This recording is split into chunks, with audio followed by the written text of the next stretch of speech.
Mu gihe cyo hambere ubwoko bwayoborwa n'Imana si mu mahema canke ku nsengero bwavuganira n'Imana, bwaritarura aho abandi bantu batuye bakavuganira nayo ku misozi. Abo bantu bari bayobowe n'umwuka w'Imana, baganira n'Imana ntibirata ibibanza bakoraniramwo. Abo bantu birata umwuka bayoboye. Abo bantu bayoboka Imana bakayoboka n'amategeko y'Imana. Abo bantu ntibacecekeshejwe ribagiriza mu mitima yabo, bakora n'umutima uhuye, bahujwe n'Imana. Twe nk'ubwoko bw'Imana mu minsi iheruka, ni gute dukwiye gusenga Imana n'umutima uhuye? Abo bakurambere ni ikihe cyitegererezo boduha tube tukakigenderako mu minsi iheruka? Muri kumwe na Ntwaro Audrey Trésor, ikaze ni mu biganiro vy'uno munsi.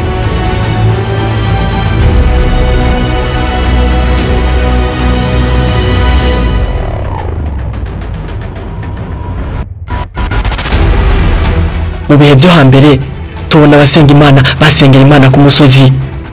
Itanguriro 22:5 Aburahamu avuganira n'Imana ku musozi. Tubona kandi Itanguriro 24:63 tubona Isaka yavuganira n'Imana mu gahinga aho bita mu ishamba.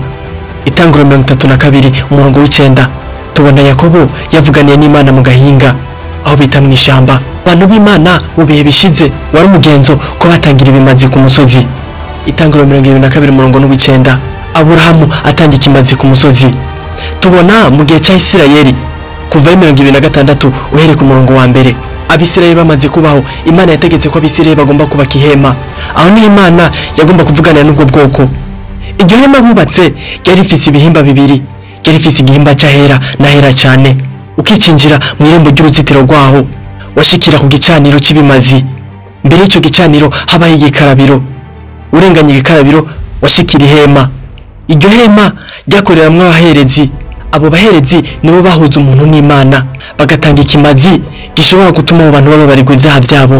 Ico gihe nibwo buryo bwari bwemewe bwo kugira ngo umunyabyaha babarirwe.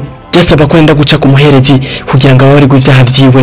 Tubona mu gihe cya Dawidi yifuza kubakira Uhoraho urusengero. Samuel wa 2 igice c'indwi uhere ku murongo wa mbere batubwira Dawidi yifuza kubaka urusengero. Ico gihe Dawidi yagobereye Imana, yifuza ko kubakira urusengero Imana. Imana yishukira Dawidi imubwira ko Isaya indava y'ibirenge vyayo, ijuru rikaba intebe yayo. Dawidi yakomeje gusenga yinginga Imana, asaba Imana ko kubaka ingoro y'izina ryayo ndetse kanashingura amategeko yayo.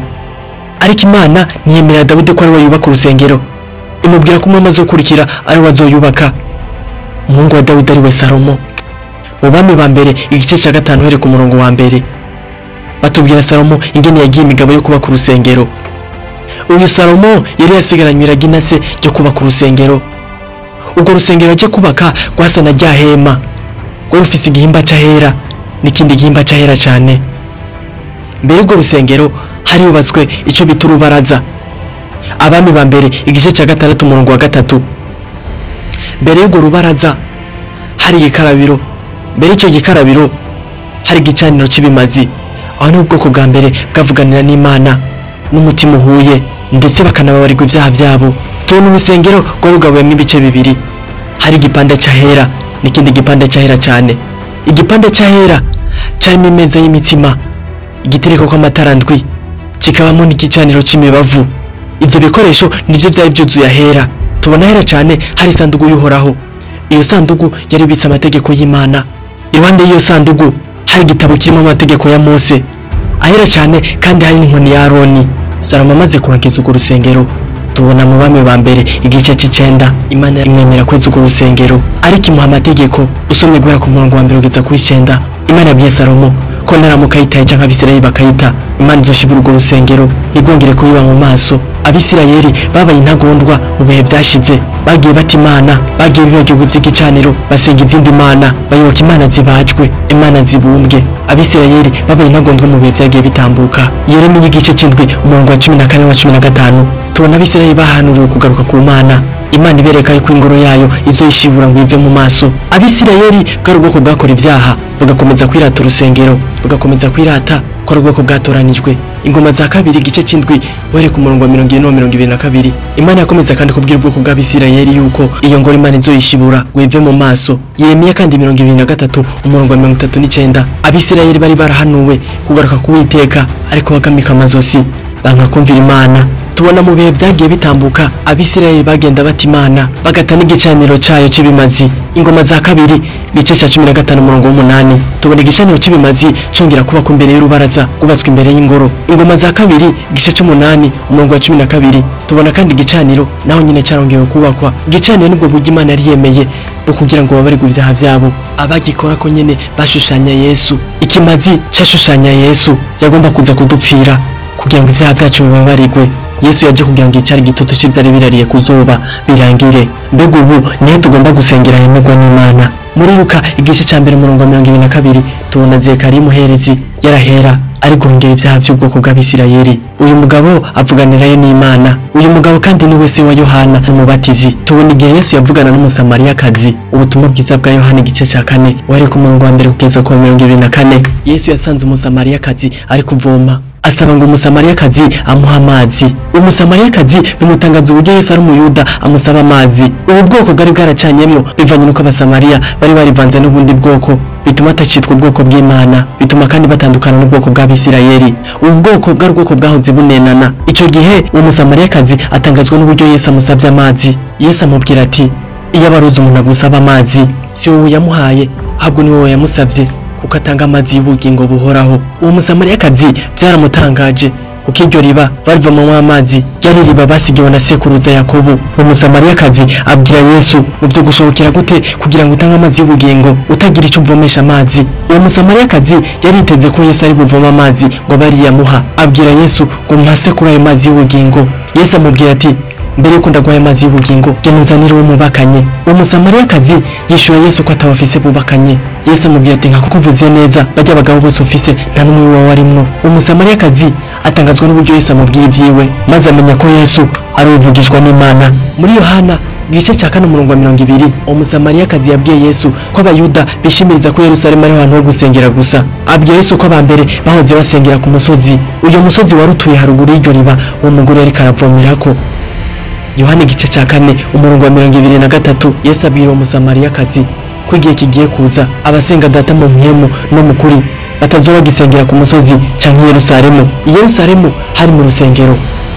Kuwo musozi ni musozi abo hambere bahoze bavuganira ko n'Imana bakawutangira kibimazi. Yesu yereka umusamariyakazi ko igihe kigiye kuza abasenga data bazomusenga mu mpwemu bakamusenga mu kuri. Gusenga Imana mu mpwemu ni Yohana igice ca 14 umurongo wa 15 nuko Yesu yasezeranye kurungika mpwemu yera kandi akamurungikira bitondera amategeko yayo. Abagomba gusenga data mu mpwemu no mu kuri bagomba kuba bayoboka amategeko y'Imana kandi baticamwo na rimwe. Nabagomba kuba bayobowe n'ivyanditswe vyera bagasenya ibinyoma batitaye ku cubahiro c'ubivuga. Tubona Abisirayeli bari abantu bakunda kwirata urusengero. Igihe kenshi Yesu yaje kubigisha birata ko ubwoko bwatoranijwe bakirata kandi urusengero. Matayo 12 umurongo wa 6 kugeza ku 7 Yesu yababwiye yuko hari uruta urusengero.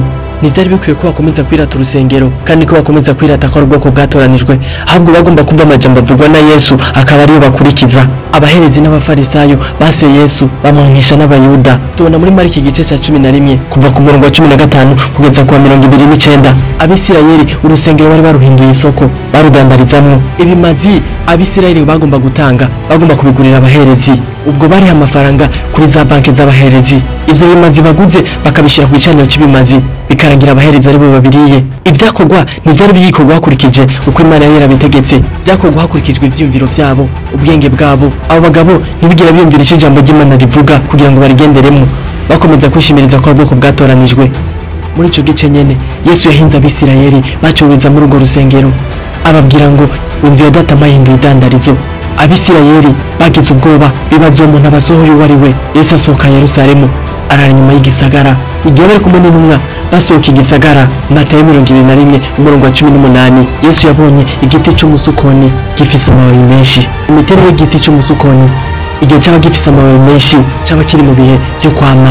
Yesu yegereye ico giti c'umusukoni akibura kivyamwa, ico gitara kivuma intumwa na Yesu bakomeje gusohoka igisagara, kuko bazindutse bagaruka mu gisagara bashikira cya giti cy'umusukoni basanga cumye. Intumwa zitangazwa nuko ico giti cumye, babaza Yesu ico giti cy'umusukoni cyashushanya ubwoko bw'Abisirayeli. Ubwoko bw'Abisirayeli bwari ubwoko bw'abagarariji, bari abantu bakunda gusenga, ariko gusenga kwabo niko ari buhuye n'ivy'Imana ishaka. Abo bagabo Imana yaraje ibasanga k'amajambo menshi ariko adahwanye n'ivyamwa.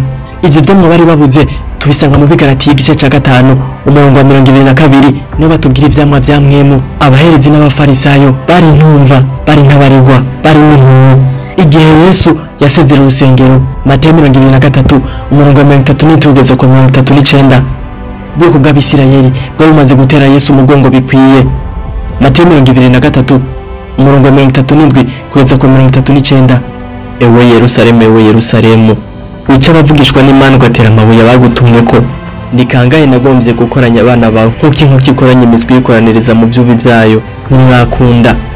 Raba inzu yanyu muyitanye wari umusaka, uko mbabarira yuko mutazosubira kumbona kuva ubu kugeza aho muzovugira muti hashemezwe uje mu izina ry'Uhoraho. Yesu arasohoka ava mu rusengero, akigenda abigishwa biwe baramwegera ngo bamwereke inyubako y'urusengero. Arababwira ati, nimubona ibyo byose ndababwira ukuri, aha ntihazosigazwa ibuye rigeretse ku rindi ridasamburiwe hasi. Ico gihe Yesu arasohoka atangwa kubishiriza nyuma y'urusengero, nyuma y'amasinagogi. Abizera inyigisho yiwe bakomeza kuba benshi. Abayuda bari basigaye bizera Yesu bakamufata nk'umukiza. Ico gihe bituma abaherezi n'abafarisayo bagira imigabo yo kwica Yesu, kuko babona adahuje nabo kandi yari yiteguye kubagwanya mu mikorere yabo. Baje inama yo kumwica kugeza kwa 51. Mateyo 27 kuva ku murongo wa 40 kugeza kwa 51 hatubwira ko igihugu cyari gikingiye hera cyane, cyatabutsemo kubiri. Ico gihugu nico cyari gikingiriye amabanga yari mu rusengero. Ubwo Abisirayeli ntibari bazi amabanga yakorwa mu rusengero, kuko mu guterana bateranira mu ibaraza rya Salomo. Yohana 10:23 tubona Yesu nawe yarateraniye mu iryo baraza rya Salomo. Ibyakozwe n'umwa 3 umurongo wa 11, ibyakozwe n'umwa 5 umurongo wa 12. Aho Yesu atwereka ko Abisirayeli batateranira mu rusengero, ahubwo bakoranira mu ibaraza rya Salomo. Yari ibaraza ryometswe ku rusengero. Iryo baraza bariteraniyemo byatuma bagita urusengero, ariko urusengero nyezina rwabugabamwe ibice bibiri, rwabifise hera n'ahera cyane. Urwo rusengero twabonye hera cyane hari isanduku y'Uhoraho. Muri iyo sanduku hakabamo amategeko y'Imana. Iruhande y'iyo sanduku hakaba igitabo cy'amategeko ya Mose, hakabayo kandi n'inkoni ya Aroni. Mu gice cy'ahera hari imeza y'imitsima, hakaba igitego k'amatara ndwi, hakaba kandi igicaniro cy'imibavu. Igihe igihugu gikingiriye hera cyane cyari gitabutsemo kubiri rero, Yesu yaraciye inzira kugira ngo buri muntu wese abashe kwishikiriwe. Yarashize iherezo ry'ibyakorwa mu rusengero ku murimo w'abaherezi. Hari amasomo agaragaza ko Yesu yaramaze guciraho iteka Abisirayeli. Muri iki gice cy'indwi umurongo w'indwi, Abisirayeli kugoroka bari bafise bakurabira ku baherezi. Abaherezi bari baraziritse inzira ija ku Mana, bituma n'ababakurikira nabo bazimira. Bica amabuye abavugishwa n'Imana, bagatera amabuye babatumwe ko. Abo bagabo kugira ngo babone umwanya w'ubuherezi bari basigaye bakoresha igiturire, bagakoresha no kuvisha amaraso.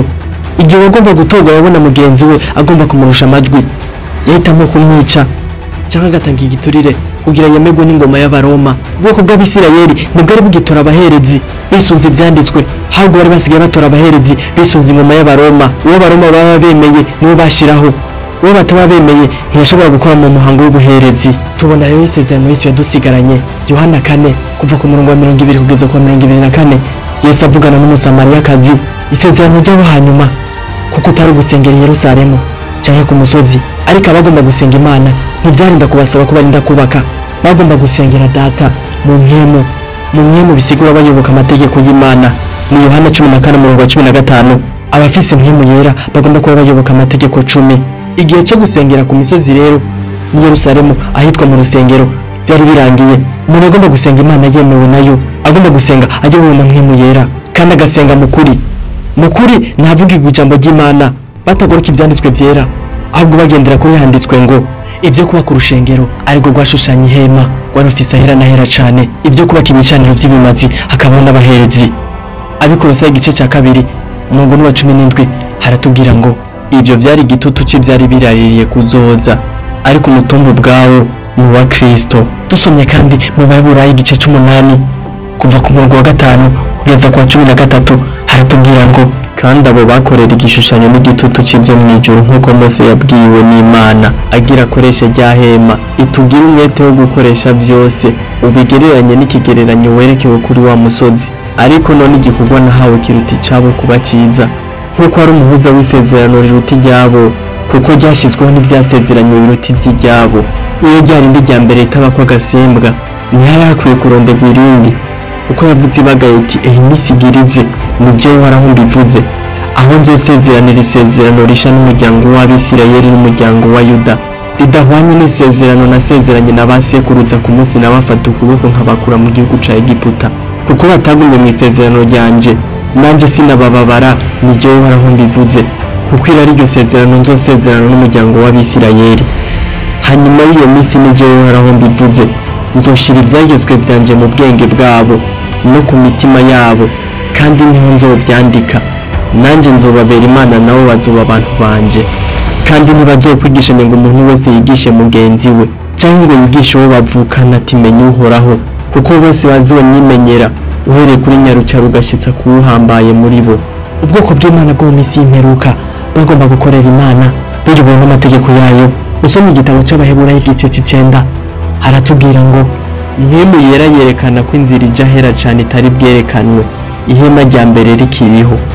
Niryo kigereranyo c'igihe ca none. Abakurikira ivyagezwe vyaryo bashikana amashikanwa bagatanga ibimazi, ariko ku ruhande rw'ijwi ryo mu mutima ntibishobora gutunganya ubusenga, kuko ivyo hamwe n'ivy'ivyo kurya n'ivyo kunywa n'ivyo kwiyuhagira n'ukoza ku buryo bwinshi ari amabwirizwa yo mu buryo bw'abantu gusa yashizwe gushitsa igihe co gutunganywa. Igihe Abisirayeli Imana yaba amategeko 10 barayigararije, bituma Imana iba yandi mabwirizwa atabeshaho. Igihe umuntu y'ikibwirizwa rimwe, hari irindi bwirizwa ryabwirizwa kumuhana, hari ibwirizwa rivuga ko yishe mugenzi we naho vyasaba ko bamwica. Igihe umuntu yafatwa rwose ku Mana, uwo muntu yicishwa amabuye. Muri Ezekiyeli igice ca 20 umurongo wa 25 hatubwira ko icatumye ayo mabwirizwa aboneka bwari ubugaraji bw'Abisirayeli. Imana yabahaye amategeko yayo kugira ngo bayumvire ku neza, Abisirayeli bakomeza kuyigarariza. Ezekiyeli 20 umurongo wa 25 Imana ibaha amabwirizwa atabeshaho, byanditswe mu Bakolosayi igice ca 12 umurongo wa 14. Ihanaguye n'icete kitwagiriza kirimwe amabwirizwa caduhama, igikura hagati yacu nayo ikibamba ku musaraba. Ico cete catwagiriza, ico cete caduhama, cyanditswe mu gusubira mu vyagezwe igice ca 31 uhere ku murongo wa 24 kugeza ku murongo wa 27. Maze Mose yajeje kwandika amajambo y'ivyo vyagezwe mu gitabo yarangije, abarira Abalewi aribo bareruzi b'isanduku y'isezerano y'Uhoraho ati nimujane iki gitabo cy'ivyagezwe mu gishira iruhande y'isanduku y'isezerano y'Uhoraho Imana yanyu, kigumeho kugira ngo kibi cabona co kubagiriza, kigumeho kugira ngo kibi cabona co kubagiriza, kigumeho kugira ngo kibi cabona co kubagiriza, kuko nzi ubugarariji bwanyu n'ukuntu mutagonda izosi, ko mukunda kugarariza Uhoraho nkiri kumwe namwe muri iki gihe. Ntimuzorushiriza ninamara gupfa. Abakorana n'Imana mu misi y'imperuka bagomba kuba bitwaje amategeko y'Imana 10 nk'ibendera ry'ikimenyetso riberekana ko bafadikanije n'Imana. Icete ca mbere ca Yohana igice ca 2 umurongo wa 3 icerekana ko ufatanije n'Imana nuko yumvira. Iki nico kitumenyesha ko tumuzi nitwitondera ivyagezwe nawe.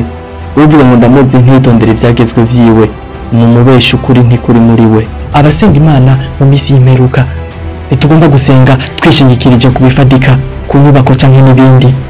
Abo tugomba gusenga tuyobowe n'ukuri, dushigikiwe n'umwuka wayo. Ico nico kibanza Imana yemera kuri buri muntu wese ayobowe n'umwuka wayo agasengera mu kuri. Biragoye gutahura mu gihe udashaka kubitahura, biragoye gutahura mu gihe ushigikira ivyo urimo ukabirutisha ivyanditswe vyera.